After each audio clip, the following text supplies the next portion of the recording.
Approval is definite. Actually, we pretty much summarize the days together with this morning's panel. It's entitled Fostering a Vocational Culture. So perhaps as the names of each of the panelists, whom we know from these several days, are called, you could simply come forward to the table. Deacon Owen Cummings, Father Michael Driscoll, Sister Katarina Schuth, and Father Rob.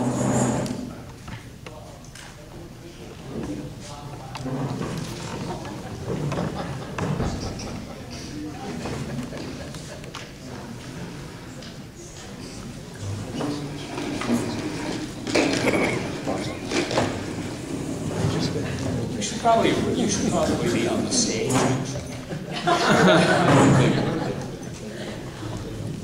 Okay, this period of time is from now until 9:30. And as a panel, it consists of basically each of them being asked to respond to a series of questions, as well as then afterwards questions from the group at large. And since we have 45 minutes and we have 4 panel members, that would count, and we have, let me see, we have 4 questions, which would mean you probably each have about 3 minutes for each question. However, you can choose to give your 3 minutes to whomever else on the panel wishes to have the initiative. And then we need actually a timekeeper. And Deacon Richard, I mentioned that esteemed office to you yesterday. So after 2 minutes, give a subtle, nuanced signal, but not too subtle or nuanced, to the panelists. So, Father Rob, actually, you were asked a specific question that others are more than willing, if they are willing to enter into, but it's one that you deal with in terms of this diocese. And this question is, what do seminarians say are the biggest influence in their lives, beside their cell phones? How was the vocation nurtured in them? And what is being done in the diocese? So what do seminarians say are the biggest influence in their lives? How is the vocation nurtured in them? And what is being done in the diocese?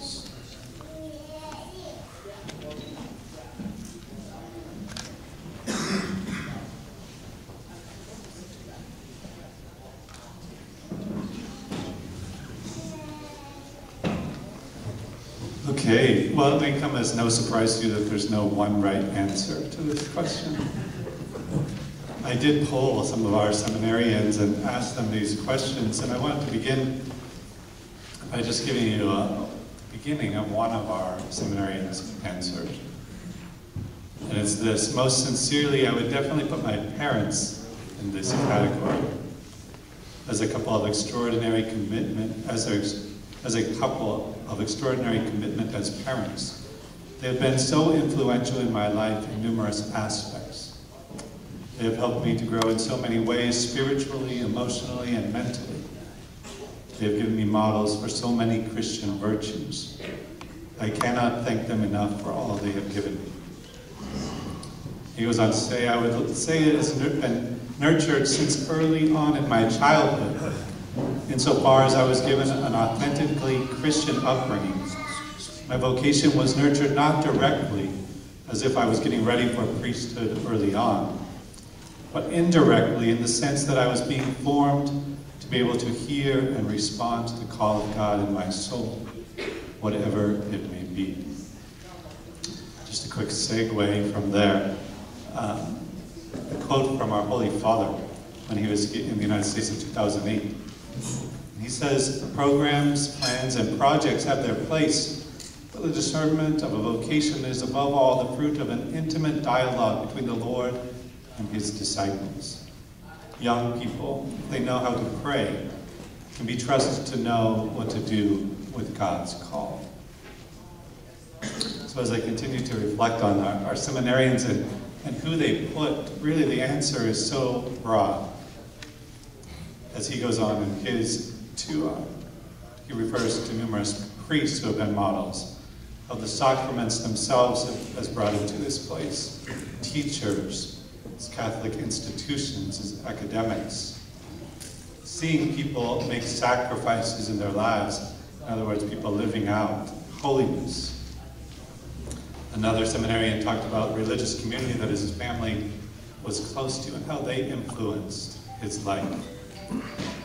Grandparents, uncles, aunts.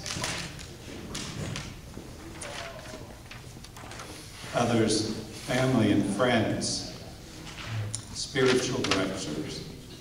I think too of just holy marriages in my own experience. Just thinking of before actually at a time when I was away from the church, how a married couple living out their love and their witness brought me back into the church and inspired me to seek more about my own faith. So the answer is there's so many opportunities for all of us to be those witnesses that are being those strong influences on our seminarians today. And they're nurtured by so many different ways. Would anyone like to give Father Owen another minute or two?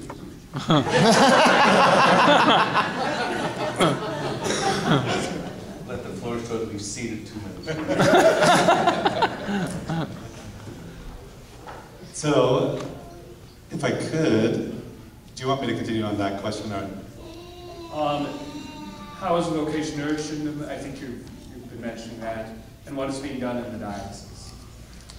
If I could, I'm going to switch just a little bit. In the diocese, there's many things that are being done, and obviously, just to continue on that theme, I think the key is that the holiness of life. And what is being done in the diocese, we have many parishes have vocation committees. We have many different programs, like the traveling crucifix or chalices, different things that have been done over different times. But again, I think the key is people living out their own vocations and seeking holiness. I wanted to share with you a story. I might take a little bit more time though, since you gave it to me. 2 minutes. When I was at Bishop Kelly, when I went there as a vocation director, and I was praying, one of my things that came to me in prayer was the way to promote vocations might be to celebrate the ones we have. And so I started writing to people, to religious men and women who had gone through Bishop Kelly. And I was surprised that there were about 9 that I was in contact with. And I wrote to one individual, her name is Sister Immaculata, and she was in New Mexico. I didn't know who I was writing to. So I wrote and I just asked if she could share some of her story. And she wrote back, and I'm going to share with you her story. But in the process, she said, you didn't know who you were writing to, but we know each other. We were at school together at Sacred Heart in Bishop Kelly, but she had changed her name to Sister Immaculata. And so this was her story. I was at BK from 1988 to 1991, and enlisted in the graduating class of 1991, although I skipped my senior year and entered a special program at Clarkston University in New York, which allowed students to complete their senior year while taking freshman level classes and gaining college credits at the same time. While I was at Clarkston, a secular university with a special emphasis on computer science, I attended Mass at the local Newman Center and was confirmed there. In the course of the year, faced with all the difficulties that college freshmen inevitably face, drinking, parties, lax morals on every side, many atheistic, agnostic peers, etc. This was 1991. I, starting questioning my own goals, which at the time were vaguely focused on some sort of future in the field of science, possibly nuclear physics. And then, more and more often, I found myself drawn as if by a magnet to the quiet chapel at the Newman Center, where the Blessed Sacrament was reserved. I remember sitting alone in the back pew, pulling my physics textbook out of my bag and thinking, what is it all for? My life is meant to belong to God alone. I realized I would never be happy unless I gave myself wholly and totally to God forever. I had no idea what kinds of religious life existed or what I wanted, but fortunately there was one of those big blue guides to religious vocations in the vestibule of the Newman Center. I took it back to my dorm room and began examining each page, trying to find in my own heart what appealed to me the most. I found that I had a deep desire for the full traditional habit, for a life of simplicity and radical poverty, lived in community. In the back of that guide, I found several addresses which sounded promising. To my embarrassment now, I made up a form letter and sent it to all of them, saying I was very interested in their communities and asking for more information. I was only 16 at the time, having moved up to second grade when I entered first. I was always a year younger than everyone else in my class. But I felt such an urgency in my heart to enter religious life after the end of the spring semester that I said, I am almost 17, so that no one would tell me, well, you are too young and wait a few more years. Mother Mary Frances, the abbess in the Poor Clare Monastery in Roswell, wrote back in such a warm and loving way, and she said that although their age limit was usually 18 to 25, occasionally we do make exceptions. I was thrilled, and what thrilled me more was what I found in the book she sent along with the letter. The book, A Right to Be Married. A book about the Poor Clare life written by Mother Mary Frances herself in the 1950s.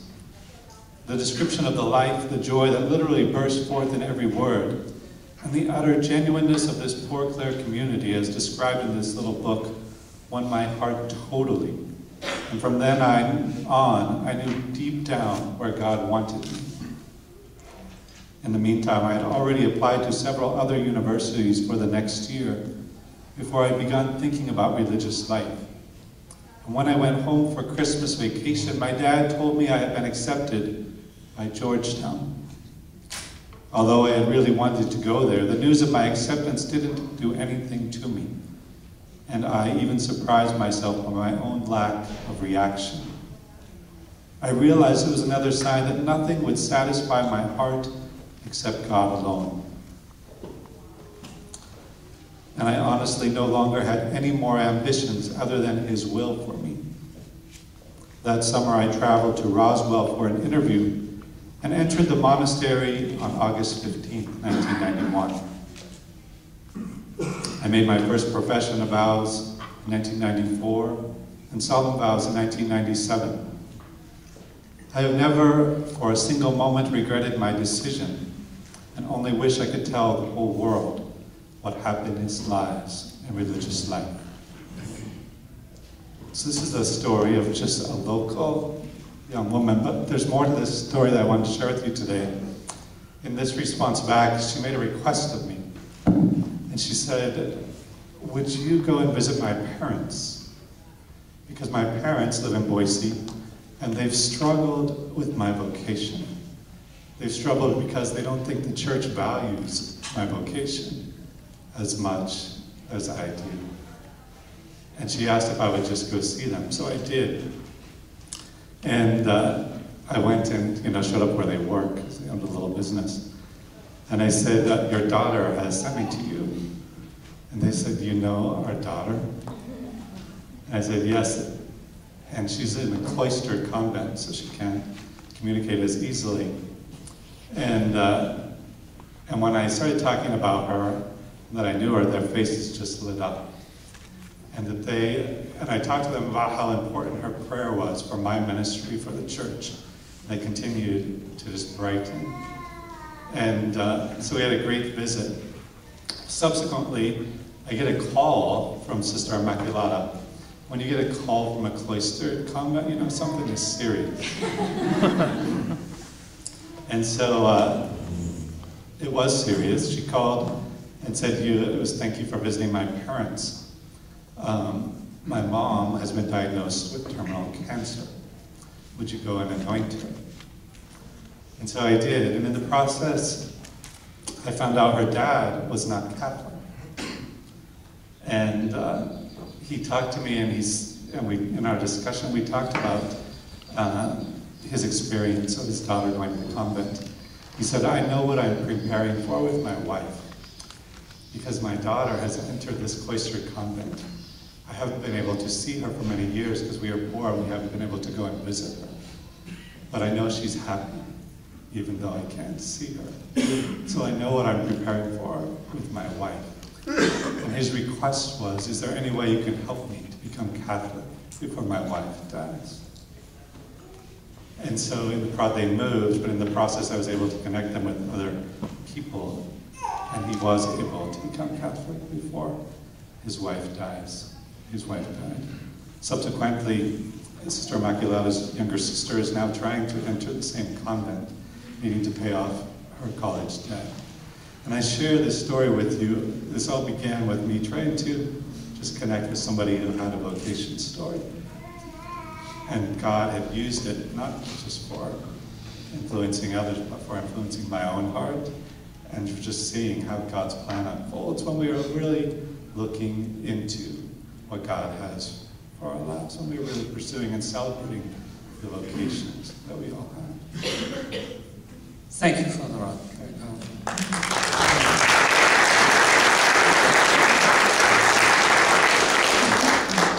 Sister Katarina, I think you had I thought we were going to stay on the first question, so... but that's fine, yes. Okay. My experience with seminarians is 30 years. I worked 9 years for the Jesuits in Boston, and then 21 years at the St. Paul Seminary, so both diocesan and religious. And I've kept track of what seminarians say about their lives and their vocations, and also done a lot of research on it, and so have a lot of other people. For your interest, there's a new book out by Mary Gauthier and others at CARA called Same Call, Different Men. And it's about priests today. It's a wonderful book that really describes the ministry and the life of priests in a very up-to-date kind of way. So that's something I would recommend to you. What I would say about the vocation stories of the seminarians, they vary tremendously. Some have a deep inner call, perhaps of the type that Father was just talking about. That's fairly rare. Most of them are influenced by some external person or situation that causes them to think that a vocation is perhaps something that they should explore. And I would say, and this is pretty much all of the research, the most powerful influence on men, especially those who are a little bit older as they enter the seminary, would be other priests and the kinds of ministry that they provide. The nature of ministry is a very appealing to these men. What priests do, and all of you are so familiar with that, but the kind of relationship they have, even of the nature that Father just described, and others just in relating to people in their joys and sorrows and their hopes and their disappointments and their moments of joy in life and their moments of sadness. This is something that's deeply meaningful to these young men who are pursuing a vocation. The older they are, the more likely they are to see into that because they have a little bit more life experience. There's still a very large proportion, at least a third of men who are in their 30s or older when they enter, and quite a number are still in their 40s and 50s. But lately, the last 4 or 5 years, younger men, those right through college, are entering at a greater rate. And their influence comes more from their families. It would be a matter of what experience they've had in life, often from their parents, but some families are dead set against their vocations, and they have to really work hard to pursue that, and to pursue the vocation. And you watch these students move through seminary, And most often, parents will have some reconciliation with the vocation, even though they may not have been pleased with it. But it's not an easy path. As I mentioned, the most important influence are priests. And as I've heard the stories told by them, and this would be hundreds and hundreds of students, it's the way priests live that makes a big impact on their lives. It's the ones who will nurture, the priests who nurture their own prayer life and have a life that is more than just drudgery. The way the priest portrays his life and his joy with the ministry he has is tremendously important, and the way he relates with people in the parish. Someone who is able to relax with people, to enjoy the moment, and not to always be talking about his great burden. You know, I have 6 masses, or I have this or that. That kind of thing does not go real far with students, as you can imagine.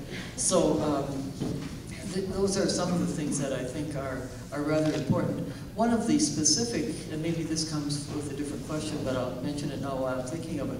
One of the specific, very successful means of vocation promotion that is used in many dioceses, and ours in particular, is the bishops inviting people who are considering vocations, both sisters, men and women, and for different kinds of vocations. A simple spaghetti dinner. Our former Archbishop Flynn was a great cooker of spaghetti and meatballs, and they say more spaghetti and meatballs have been served to seminarians and future sisters than any other diocese in the country. So there are ways in which, through what is that thing about through the stomach, you can gain a lot of influence. So that's something that has been done rather successfully. And I think parishes doing the same kind of thing of inviting people who have the same ideas. Thank you. I would like, Monsignor, to look at the 4th question rather than to stay with the first one. The 4th question is, how can we engage our parishes, schools, ministries, and parishioners in building and nurturing a vocation culture in our diocese? As I thought about this question, 2 things occurred to me that seem to be, at least to me, very important in this regard. The first one is to do with those who are in consecrated life, religious sisters and brothers, deacons and priests, and it is that nothing succeeds like success.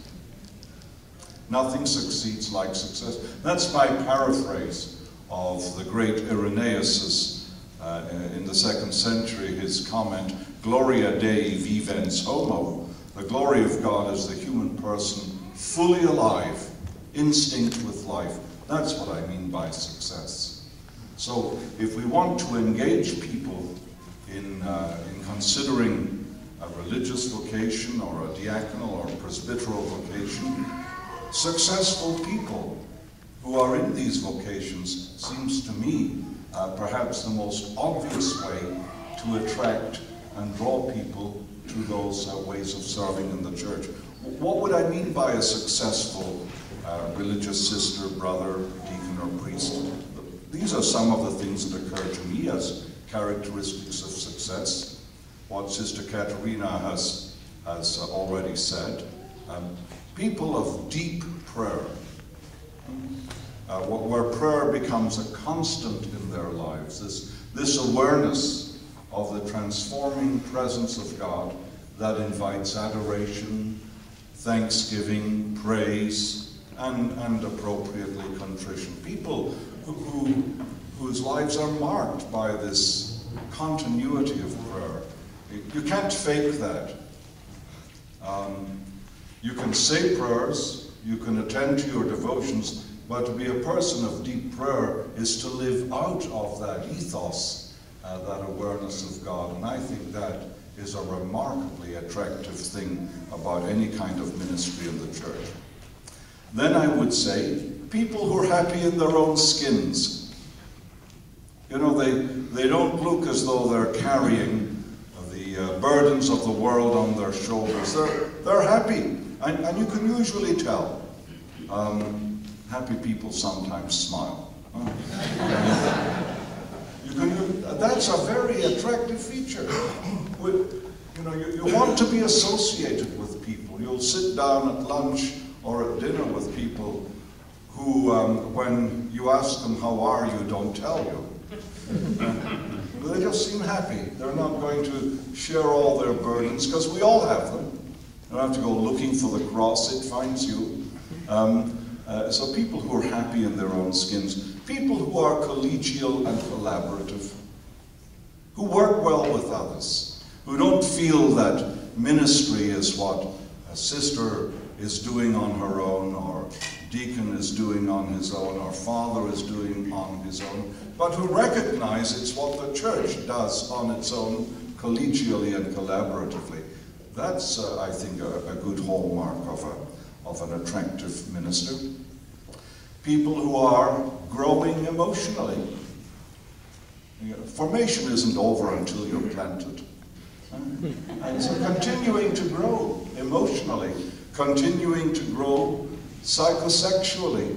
Maybe one of the dysfunctional elements in our Catholic culture in terms of vocations has been at times a failure to grasp this issue and to work on it. People who are deeply aware of our very rich doctrinal tradition as Catholics. I am amazed at the various currents and complementarities that exist in our very rich theological tradition as Catholics. Being aware of that and not being tied into just one particular period or one particular era or one particular favorite theologian you have or whatever, but a sense of the immensity of the whole. People who have that, I think, are intellectually alive and are attractive. People who are not ideologically driven. People who say, you know, if you really want to be a good Catholic, you'll be a clone of myself. There's room for many different places. The second thing I would say, I will finish within 1 minute. We need to make more of our baptismal programs. One of the great glories of the American Catholic Church since the Reformed rites has been to insert into our parishes very rich programs of preparation. I'm thinking of infant baptism or the baptism of children, not RCIA immediately. Why don't we make more of those? We're perhaps too much content with getting people on board with what baptism is about and sorting out the canonical elements and all this kind of thing, giving them a sense of the rite. But baptism doesn't end at the font. It begins there. So a baptismal program that perhaps taps into other important moments in the life cycle of the baptized, going to school, First Communion, having parochial ways of celebrating and engaging with those moments might encourage our youngsters to grow up with the sense of, I am church. How can I help? How can I serve? Those are the sorts of things that occur to me. Did I finish within a minute? Well, first of all, let me say how delighted I am to have been invited, a little by happenstance, and how edifying these 4 days together have been. If we could just bottle this up and export it, this would be great. But I found that there was a nice blend of different methodologies, and that rather than coming and looking at this as a problem to be solved, we didn't problematize it, but we talked about the crisis in terms of a moment of opportunity. And so there was different methodologies, theological, biblical. I appreciated many of the stories that were told, and how stories really touch us deeply. But we didn't only remain with the anecdotal, because sometimes the anecdotal, it's hard to know, you know, is this really representative? Very much appreciated Sister Katarina Schuth's approach, giving us hard data and showing us that things really are in a pretty good state. Because sometimes, you know, when you hear the stories, well, let me just say it this way, when I go from class reunion to class reunion, there's a kind of genre of nun stories that people tell. about how they were brutalized by nuns, and from 5 years to 10 years to 20 years, you say, my God, the stories keep growing. Did we go to the same school together? But to say the kinds of stories that were told, they're very positive, and I come away with an appreciation that people have embraced a vocation, and they're still in their vocation because of the love of the church and the love of their vocation. So how do we share that?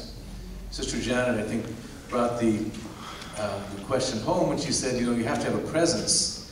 You have to be able to touch people, a real human presence, but with diminishing numbers, how do we do that? And so I think looking for different ways to have presence. And of course, with the internet, we can have virtual presence. That is a way, but then also the question of invitation, which I think has been brought up already, is so important. Many of us, I think, are in our vocations because we were invited to be. Vocation isn't just simply an internal kind of dynamic, but it's also the external invitation from people. I kind of made a little bit of a reference to this in my talk about office and charism, but I didn't really get to develop it. But to say that we all have different charisms, and when we see somebody who has gifts, to say, you have great gifts, the church needs that, and invite people in. I love it, for example, when I go into a parish and I'll be singing out loud, and somebody turns around at the Kiss of Peace and they say, you have a nice voice, did you ever think about joining our choir? But that tells me that people really have a stake in the matter, and that they feel that they can invite people in. I think maybe because of different personal crises that people have, that people were reticent to invite people into religious life. But it's really that invitation, that personal invitation, which goes so far. I think that's all I have to say. Thanks. Actually, because each of you have been so clear and concise, you actually have a plethora of time left. So you have an additional 15 minutes to share with us. But so anything that any of you have said that has sparked the other? Sister Katarina. I think this relates to what each of the other panelists have said about the quality of the person, of the priest, of the sister, and their lives, the way they act and interact, and the notion of collaboration being so central to the church today. And as Father Michael said, being very impressed these days, I have never been in a diocese where there is such collaboration as I see present here. I've given lots of diocesan workshops, and sometimes it's with priests and deacons, but that's about it. And once in a while it will be with everybody but priests. But this is just a marvelous gathering, and I think a great example to young people to see that, so you are to be congratulated.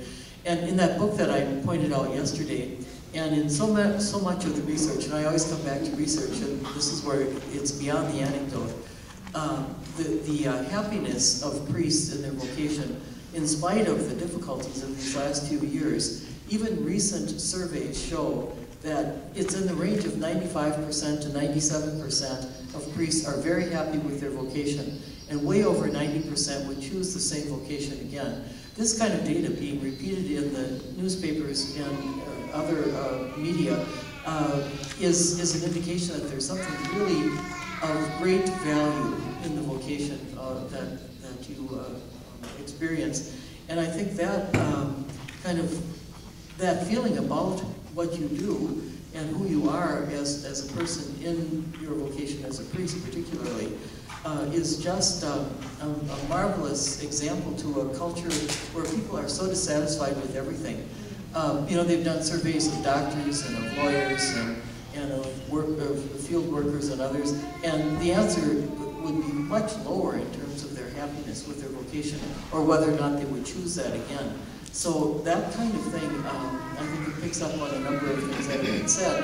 But it depends, so much of what we think of our vocation is easily picked up by people in the way we behave and the way we talk about what we are doing. I would want to just sit at Sister Katarina's toes and absorb more and more. But I think she's right. I'd like to just add one further comment to what Sister Katarina has said, coming from a slightly different perspective. We came back to the States in '91 as a family, and our children were still everything from kindergarten through the last class in high school. And of course, there were lots of cultural adjustments that had to be made. You know, they had to learn to speak American and things like that.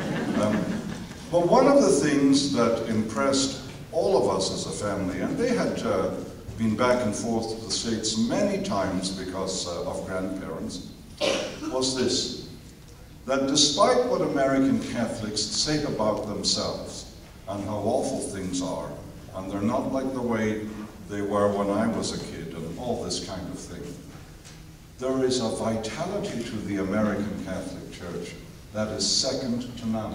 And this is part of what I think came out of Sister Katarina's analysis, statistical analysis of the diocese from 1965 to 2000. There's a dynamic at work here that's joyous and attractive. People are here. They're worshiping together. They're participating in being church.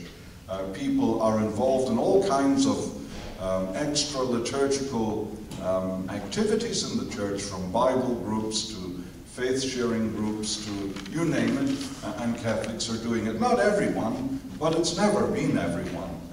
But that's happening. They give of their time in all kinds of volunteer activities, and I'm thinking of doorstep ministries and things of this nature, you know, where you have to turn up and be there and do this, and Catholics are very good at this. And then, of course, they give generously to the church in ways that go beyond what is the case in other parts of the world. And so I think that the vocational culture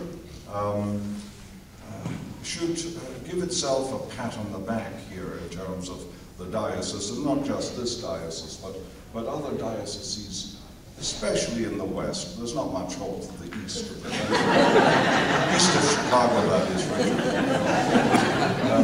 But many, many good things are happening, and they ought to be acknowledged. Just wanted to share a couple of quick stories. One of the things I try to do at Sacred Heart is I wanted to have some interaction with the children that was outside of Mass. And so I try to go one day each week over to serve lunch to them. And the other day I heard a fun story. We have preschool at Sacred Heart.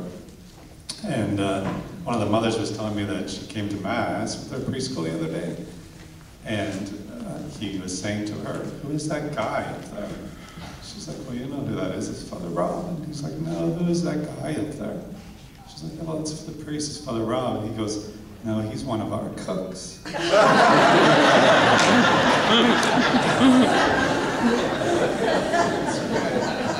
If it takes me being a cook for him to see a priest in a different way, it's great.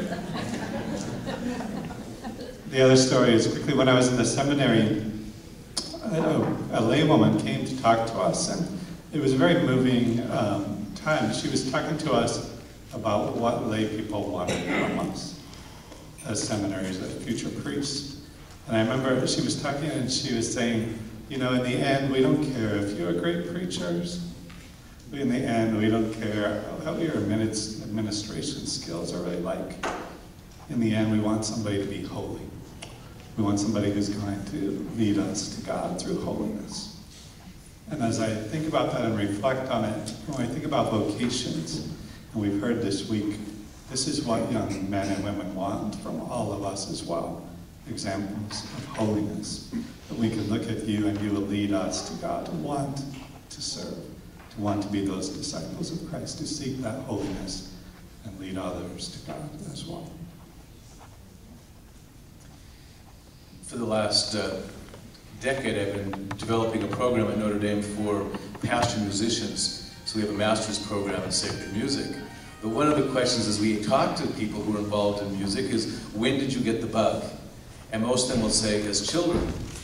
And so one of the initiatives that we're really trying to put into place now deals with children's choirs, because that's where you really plant the seeds. And I think the same thing can be said about vocations, and it's just what you just said, that I think modeling that, especially to young children, that the ideas get planted and germinate there. They might not come to fruition for many, many years, but I think really to aim at young people.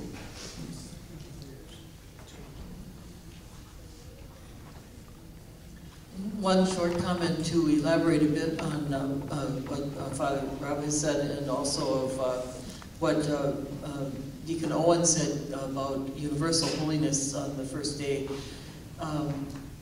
The depth of a person's prayer life, holiness, connection with God is basic, of course. But that, I think Owen brought it out so strongly, that expresses itself in a variety of ways. It's not just a matter of being inwardly holy, but that comes out in ministry. And it comes out in what surveys show what people want is excellent liturgies with good homilies that they can understand, prayer services that have meaning for them, Bible studies, faith formation. They want leaders in the church, not just priests, but others, to be present in the community, to form community. And I think that's the great gift of deacons and lay ministers and sisters, to be present in a way that priests can't be everywhere, but to be there for others, and to be accepting and caring spiritual leaders, and then collaborating in the work that they do. So holiness is not merely something inside, it is something that comes out and shows itself as it did in the life of Christ.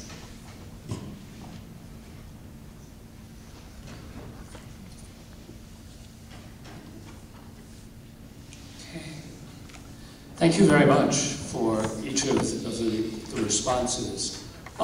We have coming up now a time for questions. Maybe we could, having listened to the panel, take just a moment, a minute or so, to try and formulate questions as they come to mind. Get up, stretch, but just about a minute or so, and then we can proceed with the questions.